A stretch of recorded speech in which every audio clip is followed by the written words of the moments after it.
Saya diserang karena ingin memberi makan bergizi untuk anak-anak Indonesia. Memberi makan untuk anak-anak Indonesia, untuk ibu-ibu hamil, untuk orang-orang lansia, dianggap pemborosan. Tapi ribuan triliun yang menguap, yang pergi dari bumi Indonesia tiap tahun selama 34 tahun, tidak ada komentar, tidak ada pakar yang protes, tidak ada investigasi.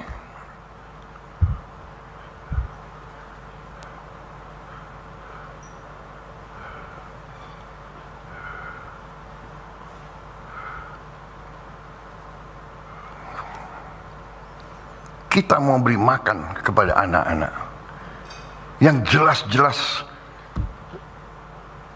minimal 1/4 anak-anak kita stunting.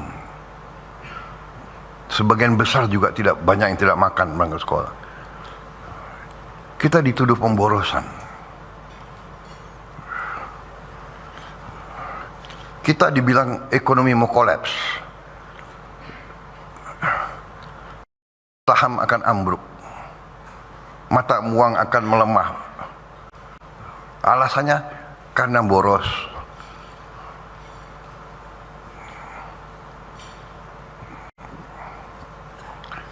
Saudara-saudara, saya punya keyakinan bahwa fundamental pemikiran ekonomi dan politik bernegara yang disusun oleh pendiri-pendiri bangsa kita, saya punya keyakinan bahwa itu masuk akal, benar.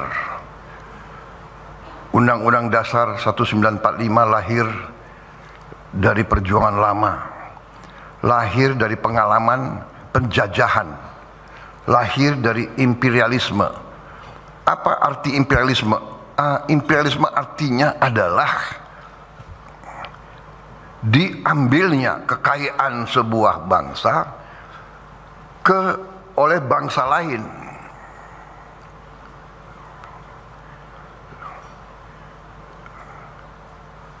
Dan masalah inilah yang membuat kita lemah dan tidak berdaya. Sehingga pendiri-pendiri bangsa kita melalui perjuangan berat dan lama dan berujung di suatu perjuangan fisik, mereka memiliki filosofi. Mereka telah merumuskan suatu filosofi. Filosofi adalah Pancasila. Dan Pancasila ini adalah suatu filosofi yang utuh, yang integralistik. Di situ ada pemahaman ekonomi. Ekonomi Pancasila harus ekonomi yang juga berkeadilan. Dan itu jelas-jelas tertera, tercantum dalam Undang-Undang Dasar 1945 ya, yang sedang kita jalankan.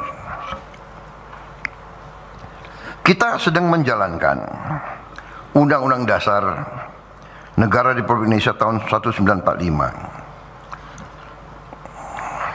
Kita sedang menjalankan pasal 33. Perekonomian disusun sebagai usaha bersama berdasarkan azas kekeluargaan.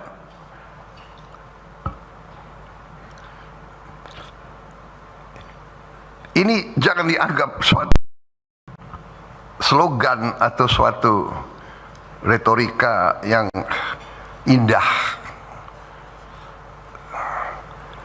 Perekonomian disusun sebagai usaha bersama berdasar atas azas kekeluargaan.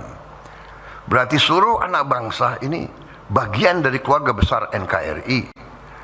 Tidak boleh ada satu elemen, satu pihak yang menindas pihak lain. tidak boleh ada satu elemen yang memborong kekayaan bangsa sehingga yang lain tidak bisa nikmati. Ini arti daripada ekonomi berdasar atas azas kekeluargaan. Cabang-cabang produksi yang penting bagi negara dan yang menguasai hajat hidup orang banyak dikuasai oleh negara. Jadi ini bukan sesuatu yang perlu ditafsirkan. Bumi, air, dan kekayaan alam yang terkandung di dalamnya harus dipergunakan sebesar-besarnya untuk kemakmuran rakyat. Harus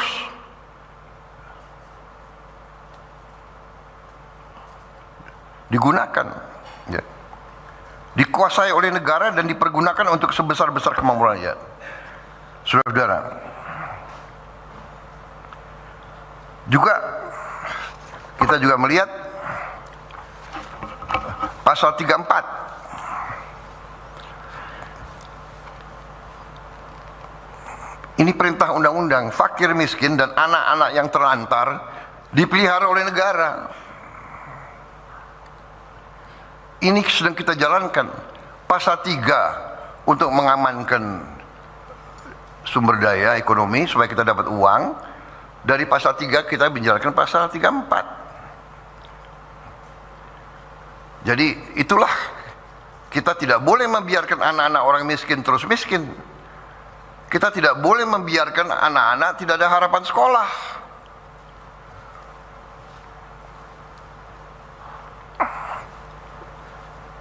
Ini sudah kita jalankan. Negara mengembangkan sistem jaminan sosial bagi seluruh rakyat dan memberdayakan masyarakat yang lemah. Memberdayakan masyarakat yang lemah dan tidak mampu sesuai dengan martabat kemanusiaan.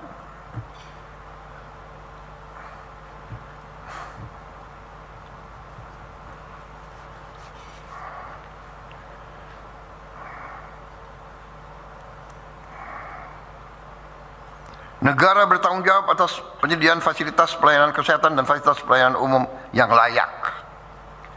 Negara bertanggung jawab atas penyediaan fasilitas pelayanan kesehatan dan fasilitas umum yang layak. Saudara, karena itulah kita menjalankan pemerintahan dengan bekerja dengan sangat keras. Saya terima kasih kepada seluruh anggota kabinet.